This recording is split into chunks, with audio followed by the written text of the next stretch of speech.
एक तरफ सरकार दावा कर रही है कि हम विदेशी मुद्रा बचा रहे हैं, आत्मनिर्भर बन रहे हैं, प्रदूषण कम कर रहे हैं, तो वहीं दूसरी तरफ आपकी रसोई में चीनी का डिब्बा तेजी से खाली हो रहा है और इस चीनी के दाम अब आसमान छू रहे हैं। सवाल ये है कि जो देश ब्राजील के बाद दुनिया में सबसे ज्यादा चीनी बनाता है और उसे दुनिया भर में निर्यात करता है, तो वही देश अब चीनी आयात करने की कगार पर कैसे पहुंच गया? क्या यह सिर्फ मौसम की मार है या इसके पीछे एक बहुत बड़ी पॉलिसी छिपी है जिसका नाम है E20? आज इसी राज से पर्दा उठाने के लिए हम आपके सामने आए हैं, तो बने रहिए वीडियो के आखिर तक। नमस्कार, मेरा नाम है फैसल और आप देख रहे हैं द हिंदी टॉप। इस बात की शुरुआत होती है साल 2018 से, जब केंद्र सरकार ने एक बहुत बड़ा फैसला लिया था। सरकार ने तय किया था कि पेट्रोल में मिलाए जाने वाले एथेनॉल की मात्रा को धीरे धीरे बढ़ाकर 20% तक ले जाया जाएगा और इसी को कहते हैं E20 पेट्रोल, यानी शुद्ध पेट्रोल में 20% एथेनॉल का मिश्रण। यह लक्ष्य साल 2030 तक हासिल करना था, लेकिन सरकार ने इसे बहुत पहले जुलाई 2025 में, लगभग 5 साल पहले ही पूरा कर लिया है। अब सवाल यह उठता है कि सरकार को इस पॉलिसी की इतनी जल्दी क्या थी?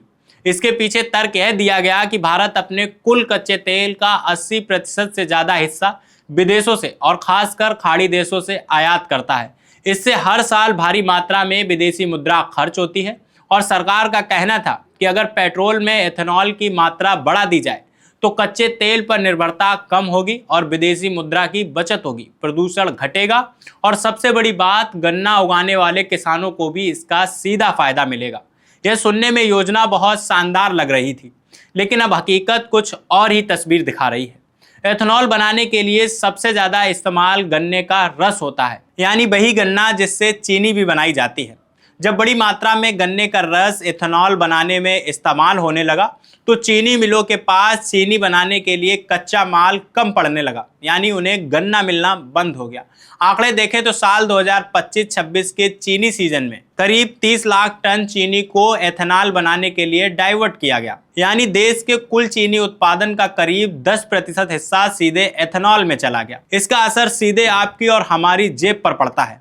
भारत सरकार के अपने आंकड़े के मुताबिक 20 अगस्त को खुदरा बाजार में चीनी की कीमत करीब 55 से 56 रुपए प्रति किलोग्राम तक पहुंच गई है और जबकि ठीक एक महीने पहले यह करीब 48 रुपए प्रति किलोग्राम थी, यानी सिर्फ एक महीने में कीमतों में करीब 20% की उछाल आ गई है। कई शहरों में तो हाल और भी ज़्यादा खराब है, जहाँ चीनी 62 से 65 रुपए प्रति किलो बिक रही है। अब जरा सोचिए कि जो चीनी 15 दिन पहले 48 रुपए किलो मिल रही थी, वही अब 17 से 20 रुपए महंगी हो चुकी है। और इसका असर सिर्फ चाय चीनी तक सीमित नहीं है, बल्कि दूध, मिठाई, जूस और चॉकलेट, हर उस चीज़ पर पड़ रहा है जिसमें चीनी का इस्तेमाल होता है। अब यहाँ एक दिलचस्प बात यह भी है कि सरकार के अपने आंकड़े कहते हैं कि इस साल गन्ने की बुआई पिछले साल के लगभग बराबर ही हुई है, बल्कि 5 साल के औसत से भी करीब 4 लाख हेक्टेयर ज्यादा। तो फिर चीनी की किल्लत क्यों आ गई है?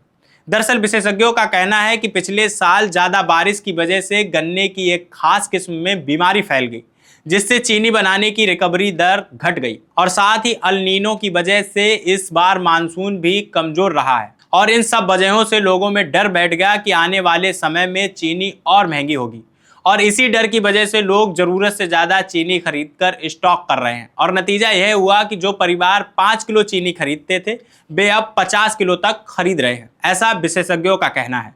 हालात को संभालने के लिए सरकार ने चीनी के निर्यात पर रोक लगा दी है ताकि जो चीनी देश में बनी है वह देश में ही रहे। साथ ही थोक व्यापारियों के लिए स्टॉक लिमिट को और सख्त कर दिया गया है, यानी बड़े विक्रेता ज़्यादा दिनों तक चीनी का भंडारण नहीं कर पाएंगे ताकि जमाखोरी और कालाबाजारी पर लगाम लग सके। सरकार ने यह भी सफाई दी कि देश में चीनी की कोई असली कमी नहीं है, बल्कि कुछ व्यापारी और बिचौलिए जानबूझकर कागजों पर सौदे करके बाजार में कमी की झूठी तस्वीर बना रहे हैं, जिससे कीमतें कृत्रिम रूप से बढ़ाई जा सके। लेकिन जमीनी स्तर पर काम करने वाले व्यापारियों की राय थोड़ी अलग है। उनका कहना है कि बाजार में ना तो बहुत कुछ स्टॉक है और ना ही बहुत कमी, बल्कि हालात हैंड टू माउथ जैसे हैं, यानी जितनी चीनी बाजार में आ रही है वह तुरंत बिक जा रही है। चूंकि दुनिया भर में चीनी का भंडार सीमित है, इसीलिए जरा सी भी हलचल कीमतों को ऊपर धकेल देती है। अब सिर्फ चीनी की ही नहीं, इस एथेनॉल पॉलिसी का असर चावल पर भी दिखाई दे रहा है, क्योंकि टूटे हुए चावल और मक्के से भी एथेनॉल बनाया जाता है। भारत के चावल की निर्यात कीमतें भी बीते हफ्तों करीब 1 साल के उच्चतम स्तर पर पहुंच गई हैं।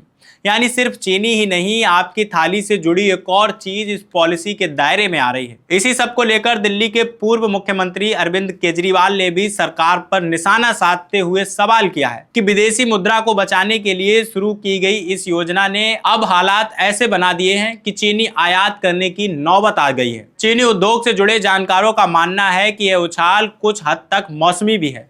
जुलाई से सितंबर तक चीनी उत्पादन का ऑफ सीजन होता है और यही समय त्योहारों का भी होता है, इसीलिए हर साल इस दौरान दाम कुछ बढ़ते हैं। उनका कहना है कि अक्टूबर में जब नई फसल की चीनी बाजार में आएगी तो कीमतों में कुछ राहत मिल सकती है।